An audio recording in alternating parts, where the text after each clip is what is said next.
Breaking news చూద్దాం. AP liquor కేసులో బాలాజీ గోవిందప్పను కోర్టులో ప్రవేశపెట్టబోతున్నారు సిట్ అధికారులు. నిన్న మైసూర్లో అతన్ని అదుపులోకి తీసుకుంది సిట్ బృందం. విజయవాడ సిట్ ఆఫీస్ కు అతన్ని తరలించింది. అక్కడి నుంచి వైద్య పరీక్షల కోసం విజయవాడ గవర్నమెంట్ హాస్పిటల్ కి తరలించారు. టెస్టులు నిర్వహించిన తర్వాత కోర్టులో హాజరుపరిచారు.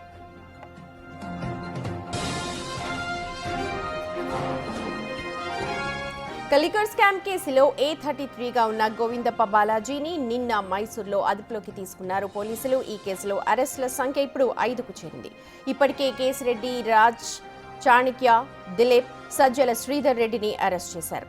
చాణక్య, కేసిరెడ్డి రాజ్ విచారణ తర్వాత ధనుంజయ రెడ్డి, కృష్ణమోహన్ రెడ్డి, బాలాజీ గోవిందప్పలను నిందితులుగా చేర్చింది సిట్. వసూళ్ల నెట్వర్క్ ద్వారా వచ్చిన డబ్బులను షెల్ కంపెనీలకు మళ్లించడంలో బాలాజీ పాత్ర కీలకంగా ఉంది అని అనుమానిస్తున్నారు అధికారులు.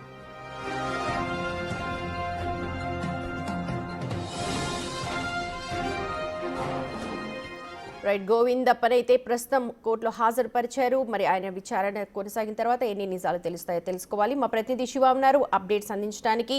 శివ, మిగిలిన ఇద్దరి సిచ్యువేషన్ ఏంటి? అలాగే గోవిందప్పని వాళ్ళు ఏ క్వశ్చన్స్ వేసే అవకాశం ఉంది? మొత్తం మీద చూసుకుంటే కనుక మద్యం కుంభకోణం కేసులో A33గా నిందితుడిగా ఉన్న గోవిందప్ప బాలాజీని నిన్న మైసూర్లో పోలీసులు అరెస్ట్ చేసి విజయవాడ తీసుకొచ్చారు. కొద్దిసేపు క్రితం విజయవాడ ప్రభుత్వ వైద్యశాలలో వైద్య పరీక్షలు పూర్తి చేసి అతన్ని విజయవాడ కోర్టుకు తీసుకొచ్చారు. మరికొద్దిసేపట్లోనే విజయవాడ న్యాయస్థానం ఎదుట హాజరుపరిచే అవకాశం ఉంది. న్యాయస్థానం ఎదుట హాజరుపరిచిన తర్వాత వెంటనే రిమాండ్ విధించే అవకాశం కనిపిస్తుంది. అయితే ఆ తర్వాత కూడా 2 రోజుల నుంచి 5 రోజుల పాటు కస్టడీకి ఇవ్వాలని చెప్పి సిట్ అధికారులు రేపు మరొక పిటిషన్ దాఖలు చేసి కస్టడీకి కూడా అవకాశాలు అయితే కనిపిస్తుంది. మరొక వైపు సుప్రీంకోర్టుకు సంబంధించి కూడా కృష్ణమోహన్ రెడ్డి, ధనుంజయ రెడ్డికి శుక్రవారం వరకు మినహాయింపు ఇచ్చిన నేపథ్యంలో గోవిందప్ప బాలాజీకి సంబంధించి చాలా కీలకంగా వ్యవహరించిన పరిస్థితి కనిపిస్తోంది. సో ఈ నేపథ్యంలో ఆయన వద్ద నుంచి కీలకమైన సమాచారాన్ని నిన్న సాయంకాలం కర్ణాటకకు సంబంధించి ఆంధ్రప్రదేశ్ తీసుకొచ్చిన సమయంలో మార్గం మధ్యలోనే గుంటూరు నర్సాపేట పోలీస్ స్టేషన్ ఆయన ప్రత్యేకంగా 2 గంటల పాటు విచారిస్తూ తెలుస్తోంది.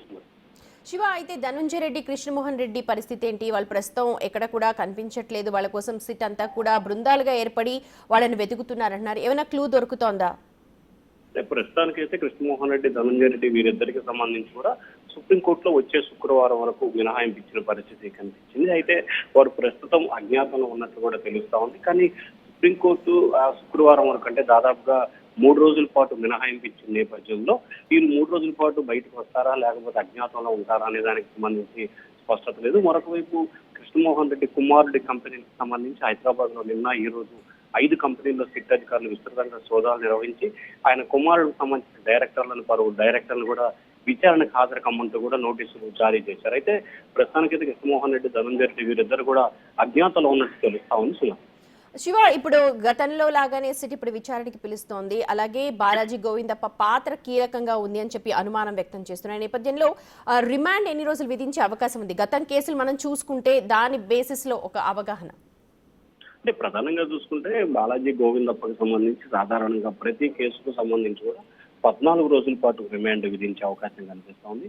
సో ఇదే కేసుకు సంబంధించి కూడా బాలాజీ గోవిందప్పని కూడా 14 రోజుల రిమాండ్ విధిస్తారు. ఆ తర్వాత వెంటనే ఆయన బెయిల్ పిటిషన్ అలాగే సిట్ అధికారులు కస్టడీ కోర్టు కూడా 2 వేరువేరుగా పిటిషన్లు దాఖలు చేస్తారు. ఖచ్చితంగా 3 నుంచి 5 రోజుల పాటు కూడా బాలాజీ గోవిందప్పని కస్టడీకి ఇచ్చే అవకాశాలు కనిపిస్తా ఉన్నాయి. Sumathi. Right Shiva, thank you so much. మొత్తానికి కోర్టులో హాజరుపరిచిన తర్వాత రిమాండ్ విధించే అవకాశాలు ఉన్నాయి. పూర్తి డీటెయిల్స్ మనకు ఇవాళ ఈవినింగ్ కల్లా తెలుసు.